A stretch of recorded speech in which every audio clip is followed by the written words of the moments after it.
Assalamualaikum and good day to Dr. Wei and fellow classmate. My name is Sudatul Maira Mitisani, major number 296854. So today I am going to talk about Microsoft Corporation and its performance and determinants in the USA. Moving on to the problem statement, Microsoft Corporation had faced criticism from CrowdStrike and Senator Romaldin regarding the security vulnerability. The need for greater transparency and regular updates on cybersecurity risks and incidents is important to maintain shareholders' trust. Microsoft Corporation's dual role as software provider and cybersecurity vendor present a conflict of interest as it emphasizes the importance of concentrating on secure product development. Enhancing transparency and accountability in corporate governance is essential for managing cybersecurity risks effectively.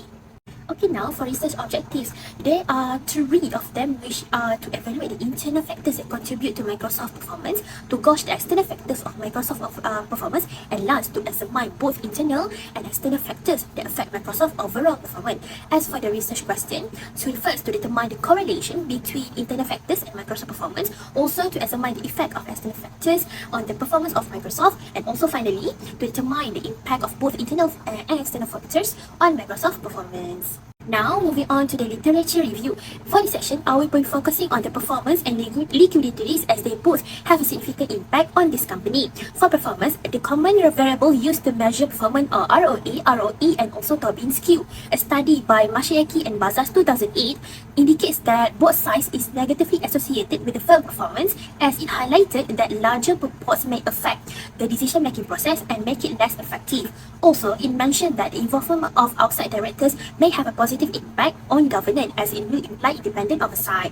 So, as for the next one, liquidity risk, a study by Morozova 2005 showed that liquidity risk has a pronounced impact on performance, as there is negative correlation between net interest margin and funding liquidity risk that leads to the rise of liquidity risk will then reduce a firm's performance. A study by Farouk 2005 has emphasized that a better liquidity risk will lead to improvement in the firm's performance. Now we are in the methodology section. This study examined the performance determinants of Microsoft Corporation collecting data from its annual report from the year 2019 until 2023. Performance was measured by return of equity ROE, which is the chosen dependent variable, whereby the dependent variable includes the internal and external factor. By utilizing the SPSS version 26, this study had conducted a linear regression analysis, or simply known as ordinary least or LS regression analysis. Now, for descriptive statistics, there are three models to evaluate the relationship between one more or independent variables and a dependent variable. And this study had used the third model. There are internal, external, and both internal and external factors included. By analyzing these models, it can determine the impact of various determinants of Microsoft Corporation, providing insight into how these factors can contribute to the firm's success. And now, as you can see on the screen, show a descriptive table behind me. This table shows that Microsoft Corporation has a mean ROE of 0.1334, indicating 30% of financial performance, while the standard deviation of 0.0788 shows a small volatility. Therefore, this data indicates that Microsoft has generated a return of 13 cents for every dollar of shareholders' equity, which then corresponds to the strong firm's performance. Next, the current ratio indicates that mean of 2.1357, reflecting a strong short-term liquidity as the firm has twice the amount of asset owned to cover the current liabilities. For credit risk, the mean of the average collection period is 81.9184, indicating that the firm takes around 82 days to collect the receivable from customer, which can affect the cash flow. Last, the mean of debt to income ratio indicates a value of 571.62, which relatively highlight the firm's debt is higher than its income. Now, moving on to the next table, the correlation table. The coefficient between ROA and corporate governance index has indicated a stronger negative relationship, whereby when ROA decreases, the corporate governance index tends to decrease. The p-value stated a lower value of 0.000, which indicates a significant relationship between ROA and corporate governance index. While for the operational ratio, it is shown in the table that at value of 0.468, which indicates that the correlation between ROA and the operational is not statistically significant.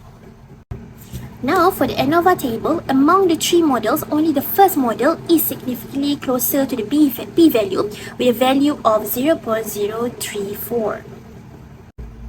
Now, for the model summary, looking at the screen among these three models, model 1 is the most impactful in expanding the dependent variable with an adjusted R-square of 0.997. This indicates that the internal factors that were used in model 1 are almost 100% of the variability in the ROA, which makes it the most effective model in analyzing the firm's performance based on the chosen independent variable. Now, for the coefficient table, among these three models, some variables significantly impact ROE independently. As you can see in the first table model, the study showed that ROE, average collection period, and CAR ratio are the only variables that are significant to ROA due to the p-value of less than 0.10, with a p-value of 0.001 and both 0.000. According to a study by Farouk 2015, the impact of liquidity risk on the firm performance was shown as there is a significant positive relationship between liquidity management practice both variables ROA and ROE, highlighting that a better liquidity risk will lead to a better firm's performance. Now we are moving on to the last one, which are conclusion and recommendation. This study evaluates Microsoft Corporation performance from 2019 until 2023, focusing on internal, external, and both internal and external factors affecting the firm performance. The internal factors such as ROE, average collection period, and CAR ratio have positively significant influence on ROA, which also shows the highest adjusted R square value. As mentioned, among 48 variables, only 3 variables that I have mentioned before have a positive impact on the firm's performance. Also, the other variables in the external and internal and external models are, however, not significantly and have a negative correlation with the dependent variable. Now, for the recommendation, Microsoft liquidity risk has affected its performance and revenue. To address this, the company should balance both asset and liability, manage its investment better, reduce its debts, and enhance its capital structure. Recent security issues that I have mentioned before highlight the need for transparency to rebuild trust between the firms and also the shareholders. Appointing a risk committee and regular economic analysis will ensure proactive decision making and strengthen corporate governance and improving overall performance and stakeholder relationship. Thank you for watching.